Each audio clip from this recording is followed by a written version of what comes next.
Shove it, man! Shove it, squad. Let me be honest with you for a minute. I'm ill. I've been sneezing all day and all night, and it's really inconvenient because it's affecting my workout routine and also these videos. So don't give me any grief or I'll smack you one. Today is a Patreon request video, as I'll be reviewing Bound to Shove It 2008. Shout out to Jakiri Williams. Hope I'm saying that right. We don't have fancy names like that down in God's County. If your name ain't Bert or Joe, I don't want to know. Most people down here can barely string a sentence together, let alone multiple syllables. If you want to get access to the Hulk Hogan show and request future videos, just do like good old Jakiri did and sign up on Patreon. Let's get it on. This show is often regarded as one of the best TNA pay-per-views of all time. The last time I watched something that was supposed to be amazing was Unbreakable 2005, and apart from the main event, it was not that impressive. So let's see how this one goes.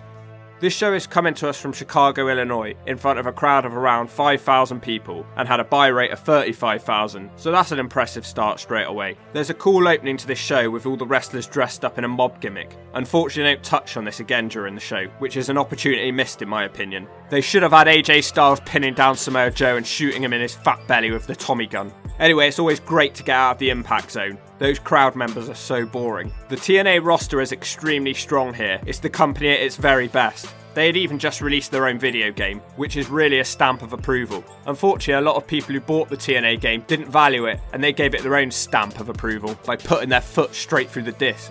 The show starts out with the second ever Steel Asylum match. The winner will get an X Division title shot. They bring all the wrestlers out together. It's the Machine Guns, Sonjay Dutt, Jay Lethal, Curryman, Jimmy Don't Let Him Near a Mike Rave, Johnny Devine, Petey Williams, Shark Boy and Super Eric. You win this match by climbing out of the little hole at the top of the cage, which is insanely difficult as proved by Homicide in 2010. This is a weird time for Sonjay Dutt because he's just turned heel and stolen SoCal Val from Jay Lethal. He would do this gimmick that he was suddenly a rich man, but it didn't really go anywhere and it was just suddenly dropped. A lot of teams in this match, but only one man can win it. Lots of crazy action, it's hard to know which way to look here. Petey Williams is the fans' favourite, and he's the first to try and escape. Lots of wrestlers get slammed from the top rope, and Jay Lethal hits a Super Rana when it looks like he was going to climb out. This is a great opener, it has to be said. No one has really come that close to winning here. The Guns continue their awesome double team work, and then the Guns start taking out everybody's legs until Petey Williams causes them trouble. Petey then nails the Canadian Destroyer on Shelley. He tries to climb out, but Sabin stops him. Shark Boy then hits a double deep sea drop on both of them. Johnny Devine with an awful botch on Jimmy Rave, and he looks like he nearly kills him. Curryman then takes everybody out and starts climbing, but Sonjay Dutt knocks him off the top. Sonjay and Lethal then start climbing the cage, and they're brawling upside down. Lethal then suddenly scrambles forward and pulls himself out of the little hole. Man, Lethal made that look a lot easier than Homicide did. Great opener, really enjoyed it. If more Steel Asylum matches had been like this one, we might still be seeing them today. Unfortunately, most people just remember this match as being the one in 2010 on Hulk Hogan's debut where Homicide couldn't get out the hole at the top. Jeremy Borash is backstage interviewing Jim Cornette, who's very excited tonight. Mick Foley then comes into the office and Cornette thanks him for coming tonight because Foley has just signed with TNA. The beautiful people then walk in moaning that they have not been given blue M&Ms. They make fun of how Foley is dressed. This is back when the beautiful people were at their bitchiest and best. JB tells Foley he'd rather be in velvet. Tracy Brooks out next, who is currently in charge of the TNA Knockouts, and she'll be the referee tonight in a Knockouts Bimbo Brawl. The beautiful people are really at their prime here, acting like porn stars, although unfortunately they're teaming up with Cute Kip, aka Billy Gunn. I just want to point out how much more attractive Angelina Love was back then before she turned into Skeletor and lost insane amounts of weight. She did look a bit ill towards the end of her TNA run, but nice here. They're taking on Raka Khan, ODB and the War Machine Rhino. Velvet pie faces Rhino and then he beats her up for a bit. They keep teasing that Rhino is going to gore Velvet, but Raka Khan tags herself in. Billy Gunn then tags in and they're both choking each other. ODB then gets in the match and the crowd are going mad for her, but Billy Gunn hits her with a makeup box. ODB then gets cut off by the beautiful people. It's not often that ODB is the smallest opponent in a match. Rhino and Billy Gunn then start fighting, and Billy Gunn goes for the Famouser, but instead he eats a gore from Rhino for the free. Kind of a pointless match. It might have made it a bit more dramatic if one of the knockouts took a gore from Rhino instead, but I guess it weren't to be. The generic blonde is backstage interviewing Consequences Creed, who's challenging for the X Division title against Sheik Abdul Bashir. It's all about American patriotism, so I don't care. I'm sorry, but I'm not from there. It's hard for me to get involved in that. Bashir won the title a month ago, and he continuously preaches about how much he hates America. The announcer brings out a sergeant who was injured in a war. It felt like this is all they ever did with Bashir's run in TNA. Please don't let this guy sing. Oh, thank God, he just brings out consequences, Creed. Bashir doesn't like what he sees and grabs a mic and rants about something in a different language. Creed is such an excitable young man and hits a dive over the top, and then he gets a 2 with a crossbody. Bashir then knocks Creed off the ring apron, and so the Sheik can take control of the match. Bashir dominates for a long time and almost beats him with a sleeper until Creed fights back with a weak looking kick. Creed then presses Bashir and drops him on his own knees, but he only gets a 2 count from this. Creed then goes to the top rope, but he takes too long and Bashir catches him. Bashir hits a hurricanrana from the top, but Creed manages to kick out of this. Bashir then pokes Creed in the eyes and rolls him up and uses the ropes for the 3. I swear Creed kicks out before the 3. As far as X Division matches go, that was a bad one. But now it looks like we've got all the filler matches out of the way. Foley is backstage, still in Jim Cornette's office, when Kong and Saeed walk in. Saeed and Kong seem annoyed that Foley's in Jim Cornette's office and he's nowhere to be found. Saeed then tells him it doesn't matter why Foley's in the office, and he tells her that it's gimmick infringement. Saeed tells Foley that Kong's not in a very good mood tonight. Well, is she ever? Next up is the Triple Threat Knockouts match. Awesome Kong is the challenger here, which doesn't happen very often. This was after Gail Kim's time in TNA, and Kong had been constantly beaten by the upset queen Taylor Wilde. I never understood the internet's obsession with Roxy Laveau, who's the 3rd competitor in this match. Look how stupid they made her look in this picture. What is she staring at? She just looks gormless.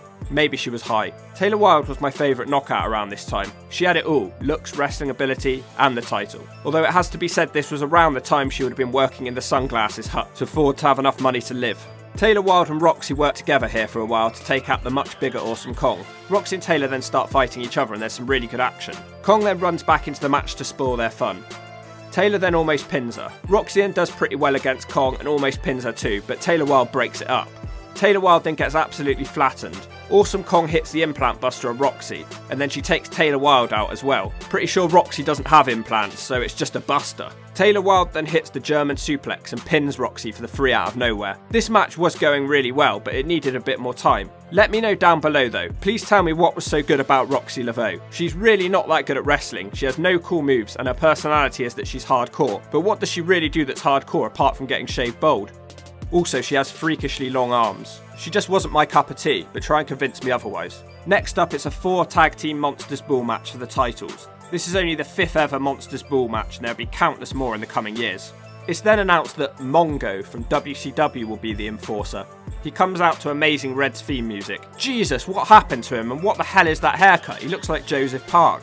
Beer Money come out first with Jacqueline, who are the defending champions. Storm has his beer drinking helmet on. Oh man, I love Storm. Team number 2 is the idiot Abyss, who just got back from the insane asylum, but he's still crazy because he's decided to team up with Matt Morgan, who always ends up screwing his own partners over. The gimmick here is that Abyss is scared to use weapons. The 3rd team is the Dudley Boys, and this match is right up their alley.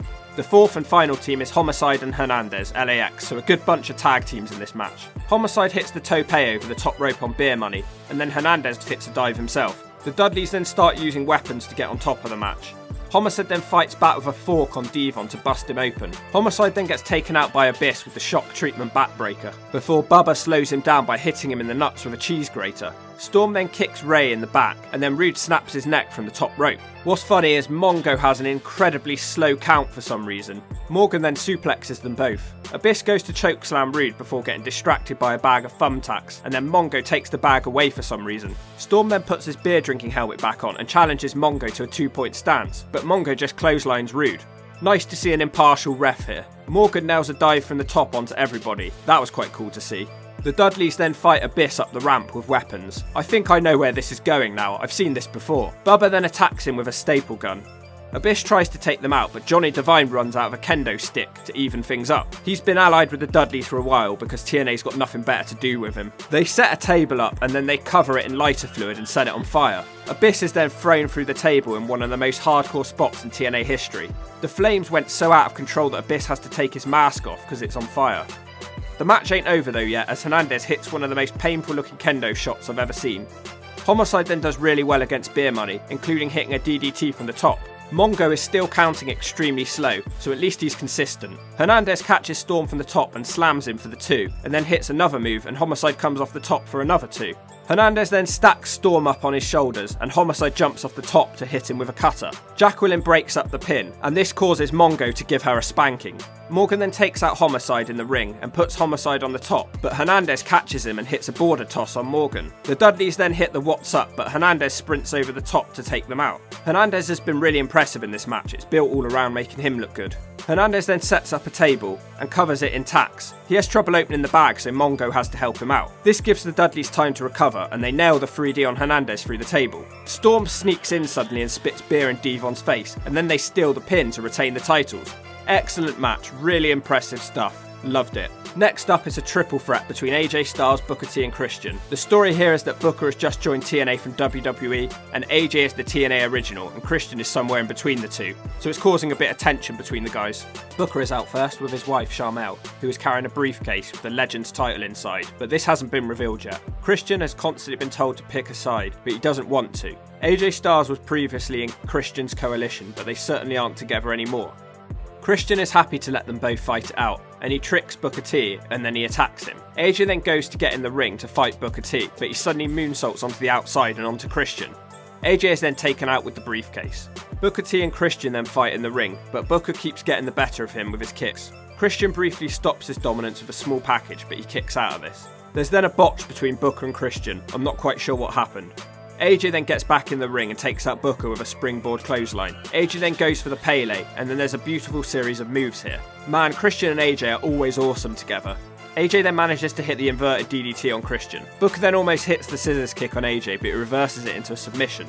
AJ then tries to stay on top of the match, but he can't seem to keep Booker or Christian down for very long. Booker starts doing a bit better and celebrates with the spinneroonie, but then Christian hits him with a back elbow from the top. AJ then with another Pele kick on Booker, but when he gets up, Christian hits him with a DDT for a 2. AJ then pushes Christian off the top, and he goes for a spiral tap, but Christian dodges. Booker then hits a double scissors kick, which the Hawk liked. He's unable to pin either man though. Christian then goes for a spear, but Booker T holds the referee back. AJ and Christian then fight Booker on the top, and Christian hits the Umpredia from the top on AJ. Booker then jumps from the top rope with a scissors kick on Christian, and he covers him for the 3. An excellent match. I almost forgot Booker T had any good matches in TNA. He seemed to still care at this point. Next up, Kurt Angle was taking on Jeff Jarrett. This is the first match before Karen Angle got involved, and they had a huge chain of good matches. The storyline here is that Kurt is annoyed because he sees TNA as below him and thinks Jarrett is ungrateful for everything he's done for TNA. This is Jeff Jarrett's first match in a couple of years, and Jarrett keeps bringing up how he's doing this for his 3 girls at home. Foley is also here as the enforcer, because Jarrett called him the biggest TNA signing of all time and Kurt took exception to that. Kurt doesn't really want Foley involved in the match, but I guess it's too bad for him. Foley is out first. Apparently he's not officially signed with TNA yet at this point, but he ends up staying with them for 2 years. The crowd are firmly behind Jeff Jarrett here. I'm guessing this is going to be a good one. Kurt is extra vicious in this match, but they fight for a while on the outside. Back on the inside, Jeff Jarrett does the strut, but probably regrets it, because straight after Kurt takes him out. Jarrett then almost sneaks the pin, so Kurt takes him out again. Kurt is on top for ages before he crashes into the ring pole to allow Jarrett to hit a DDT for the double down. Jarrett then has a very brief comeback before Kurt Angle throws him over his head. Jarrett then fights back with a superplex from the top for a 2. Jarrett then puts Kurt in the figure 4 leg lock in the middle of the ring. Kurt eventually makes the ropes. Kurt then hits Jarrett with triple Germans. Angle takes his straps down, but Jarrett counters the ankle slam. Kurt then gets Jarrett in the ankle lock. Jarrett eventually rolls through. Angle then hits the ankle slam on Jeff Jarrett, but he can only get a 2 count from this. Kurt then goes for a moonsault, but Jarrett dodges it. Then there's a ref bump, and Jarrett hits the stroke. Foley then rolls in the ring to make the count, but he can only get a 2. Foley then starts trying to revive the referee, and then Kurt Angle hits a low blow on Jeff Jarrett. Kurt then picks up a chair, but Foley doesn't let him use it, so Kurt smashes him in the face with a chair shot. He gets back in the ring and he also has a chair shot for Double J. The referee then counts 2 before Foley pulls the referee out of the ring. Foley then puts the mandible claw on Kurt Angle, and then Jarrett smashes Kurt over the head with the guitar. Foley counts the 3. I really enjoyed this match despite the screwy finish, at least it made sense. This is a really strong pay-per-view. Okay, last match of the night, and it's the main event, something you may not have seen many times before. Samoa Joe defending the TNA World title. His first and only reign. He did not win the NWA World title. Everyone always argues with me about this. It didn't happen, alright?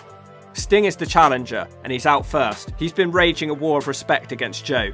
He has never lost at Bound for Glory, and he has won the TNA World title at the last 2 Bound for Glories. Interesting stuff going into this main event. Joe has held the world title for about 6 months at this point after beating Kurt Angle and wrapping up their long-time feud. Real mixed reaction from the crowd here. They don't know who to cheer for. Sting probably edges it. Samoa Joe hits a suicide dive early on, and then brawls with Sting in the crowd. They fight in the crowd all the way to the top of the arena. Joe then climbs onto a platform and dropkicks Sting in the steps.